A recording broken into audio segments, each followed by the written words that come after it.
Good morning friends. ओजा smart classes में आपका स्वागत है। जैसा कि फ्रेंड इसके पहले मैंने आपको कुतुबुद्दीन ऐबक इल्तुतमिश के बारे में पढ़ाया था।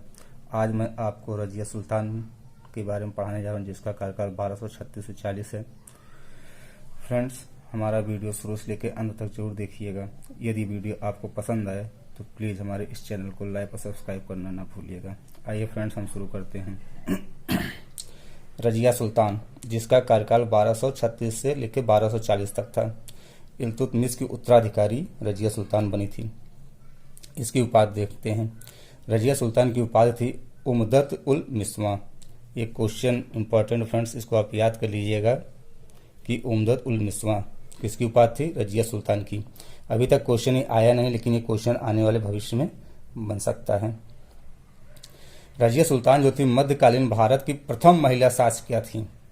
ये भी क्वेश्चन कई बार एग्जाम में पूछा गया कि मध्यकालीन भारत की प्रथम शासकिया कौन थी? तो रजिया सुल्तान थी। रजिया सुल्तान गद्दी पर बैठने के बाद सुल्तान की उपाधि धारण की थी। रजिया सुल्तान को जब शासिका बनी तो उसने सुल्तान की उपाधि धारण की थी। वह दरबार में पुरुष के वेश में आने लगी थी तथा उसने कुबा, कोट और कुलाह टोपी पहनकर दरबार में बैठती थी। उसने प्रदा प्रथा का त्याग किया।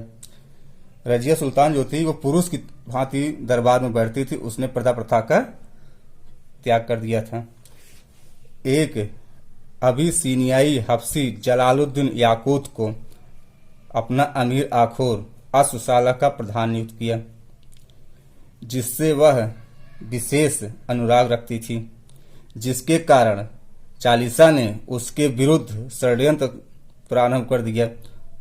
जब वो अमीर आखुर असुसाला का प्रधान जलालुद्दीन को नियुक्त करती है तो चालीसा उससे नाराज होते हैं और उसके लिए उस पर यह आरोप लगाते हैं कि वह अमीर आखुर से प्रेम करने लगती है। तो उनके खिलाफ षड्यंत्र रचते हैं। और इस षड्यंत्र में कौन कौन शामिल हैं, ये भी क्वेश्चन एग्जाम में पूछता, 4 ऑप्शन दे देता है कि और पूछता है इसमें उसके खिलाफ षड्यंत्र में कौन शामिल नहीं है। आइए देखते हैं उसके खिलाफ कौन कौन षड्यंत्र में शामिल है। इख्तियारुद्दीन अल्तुनिया पहला उसके खिलाफ था। एतगीन, तीसरा मलिक इजुद्दीन और चौथा कबीर खान अयाज। तो फ्रेंड्स, हमको ये भी याद रखना है कि कौन उसके खिलाफ षड्यंत्र में शामिल था। रजिया सुल्तान जब विद्रोही अल्तुनिया से विवाह कर लिया तथा दोनों दिल्ली की तरफ बढ़े, जहां इल्तुतमिश के एक अन्य पुत्र बहराम शाह को शासक घोषित कर दिया गया। जब रजिया सुल्तान अल्तुनिया के विद्रोह को दबाने के लिए जाती हैं और अल्तुनिया से फिर वहीं वो विवाह कर लेती हैं, उसके बाद दोनों दिल्ली की तरफ आते हैं, जहां चालीसा ने इल्तुतमिश के एक अन्य पुत्र बहराम शाह को शासक घोषित कर दिए हैं। रजिया सुल्तान और अल्तुनिया दिल्ली की तरफ आती हैं और युद्ध होता है दोनों में, तो दोनों पराजित हो जाते हैं और अक्टूबर 2040 में रजिया सुल्तान और अल्तुनिया की हत्या कर दी जाती है। रजिया सुल्तान के बाद अन्य शासक जो बैठते हैं, मुइजुद्दीन बहराम शाह, जिसका कार्यकाल 1240 से लेके 1240 था। यह इल्तुतमिश का पुत्र था। इसे गद्दी में बैठाने में एतगीन की महत्वपूर्ण भूमिका थी, जो कि एक चालीसा का सदस्य था। इसने एक नए पद नायब ए मुमलकत की स्थापना की। फ्रेंड्स, ये हमारा क्वेश्चन इंपॉर्टेंट है कि नायब ए मुमलकत का पद किसने किया था? तो मुइजुद्दीन बहराम शाह ने किया था। की स्थापना, जो संपूर्ण अधिकारों का स्वामी होगा। यह पद एक संरक्षक के समान था और इस पद पर सर्वप्रथम एतगीन की नियुक्ति की गई, क्योंकि इसको शासक एतगीन ने बनाया था, जो कि चालीसा का सदस्य था। इसलिए उसको सर्वप्रथम नायब ए मुमलकत की पदवी दी गई। इसके समय में मंगोल नेता तायर 1241 में लाहौर पर आक्रमण किया था। इसके बाद इल्तुतमिश का पौत्र अलाउद्दीन महमूद शाह गद्दी पर बैठा। फ्रेंड्स, ये शासक जितना इंपॉर्टेंट नहीं है जितना कि शुरुआत के शासक थे, जैसे कुतुबुद्दीन ऐबक हुए, इल्तुतमिश हुए।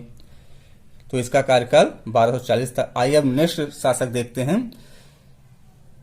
अलाउद्दीन मसूद शाह जिसका कार्यकाल 1242 से लेके 1246 तक था। फ्रेंड्स, यह इल्तुतमिश का पौत्र और रुकनुद्दीन फिरोज शाह का पुत्र था। इसके काल में समस्त शक्ति 40 सदस्यों के पास थी, सुल्तान नाम मात्र के लिए था।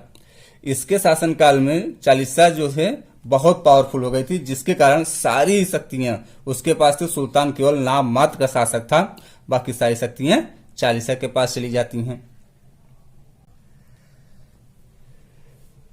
मसूद शाह ने बलबन को अपना अमीर ए हाजिब के पद पर नियुक्त किया तथा बलबन ने धीरे धीरे अपनी शक्ति बढ़ानी शुरू कर दी थी। मसूद शाह ने जो है बलबन को अपना अमीर ए हाजिब के पद पर नियुक्त किया। यह भी क्वेश्चन पूछा जाता है कि बलबन को किसने अमीर ए हाजिब के पद पर नियुक्त किया था। तो मसूद शाह ने बलबन को अपना अमीर ए हाजिब के पद पर नियुक्त किया तथा बलबन ने धीरे धीरे अपनी शक्ति बढ़ानी शुरू कर दी थी। बलबन ने इल्तुतमिश के एक अन्य पौत्र नासरुद्दीन महमूद शाह से मिलकर मसूद शाह की हत्या कर दी और मसूद शाह को गद्दी पर बैठा दिया। तो फ्रेंड्स, इस प्रकार हमारे एवी शासक समाप्त हो गए। और उसके बाद अब देखते हैं अगला शासक कौन बैठता है। नासरुद्दीन महमूद शाह 1246 से लेके 1266 ईस्वी तक। इस प्रकार फ्रेंड्स, बलबन ने इल्तुतमिश के पुत्र नासरुद्दीन महमूद शाह से मिलकर मसूद शाह की हत्या कर दी और नासरुद्दीन महमूद शाह को गद्दी पर बैठा दिया, जिसका कार्यकाल 1246 लेके 1266 ईस्वी तक था। फ्रेंड्स, क्योंकि इसने शासक की हत्या की थी, इसलिए सीधे सीधे दिल्ली में प्रवेश नहीं कर पाया था। तो यह एक स्त्री वेश में दिल्ली आया, जिससे कि वहां विद्रोह न हो, इसलिए इसने स्त्री वेश में दिल्ली में प्रवेश किया। यह मधुर एवं धार्मिक स्वभाव का व्यक्ति था। यह बहुत ही मधुर एवं धार्मिक स्वभाव का व्यक्ति था। खाली समय में यह कुरान की प्रतिमा बनाकर और बेचकर जीवन यापन करता था।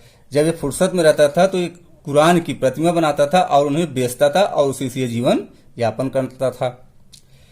मिनहाजुद्दीन सिराज इसी के दरबार से संबंधित था। जो मिनहाजुद्दीन सिराज एक लेखक था, इसी के दरबार से संबंधित था, जिसकी पुस्तक तबकात ए नासिरी। फ्रेंड्स, बहुत ही इंपॉर्टेंट क्वेश्चन है, ये एग्जाम में कई बार पूछा गया है। यह साहित्यिक इतिहास जब पूछा जाता है तो ये क्वेश्चन जरूर बनता है कि नासरुद्दीन महमूद शाह के दरबार में कौन था। तो मिनहाजुद्दीन सिराज इसी के दरबार में रहता था और इसकी जो पुस्तक थी तबकात ए नासिरी इसी को समर्पित थी। मतलब जो पुस्तक है ये इसी शासक को समर्पित थी। इसके समय में समस्त शक्तियां बलबन के हाथों थी और 1249 ईस्वी में बलबन को उलूग खां की उपाधि। फ्रेंड्स, क्वेश्चन ये भी बना हुआ कई बार कि बलबन की उपाधि क्या थी, तो ये उलूग खां की उपाधि प्रदान की और नायबे मुल्कत का पद भी दिया। क्वेश्चन फ्रेंड्स ये भी बनता है कि बलबन को किसने उलूग खां की उपाधि दी थी, तो नासरुद्दीन महमूद शाह ने इसको दी थी उलूग खां की उपाधि। और बलबन ने अपनी पुत्री का विवाह इसी से कर दिया था। तो बलबन जो है अपनी पुत्री का विवाह नासरुद्दीन महमूद शाह से कर दिया था। इसामी के अनुसार बलबन ने सुल्तान को जहर दे दिया और स्वयं गद्दी पर अधिकार कर लिया। तो फ्रेंड 1266 ईस्वी में बलबन ने नासरुद्दीन महमूद शाह को जहर खिलाकर उसकी हत्या कर देता है और गद्दी पर स्वयं अधिकार कर लेता है। तो फ्रेंड इस प्रकार से हमारी रजिया सुल्तान 1236 से लेकर 1240 और नासरुद्दीन महमूद शाह 1246 से लेकर 1266 ईस्वी तक का इतिहास मैंने आपको राजनीतिक इतिहास पढ़ा दिया है। फ्रेंड्स, यदि हमारा ये वीडियो आपको अच्छा लगे तो प्लीज हमारे इस वीडियो को लाइक और सब्सक्राइब करना न भूलिए। धन्यवाद फ्रेंड्स।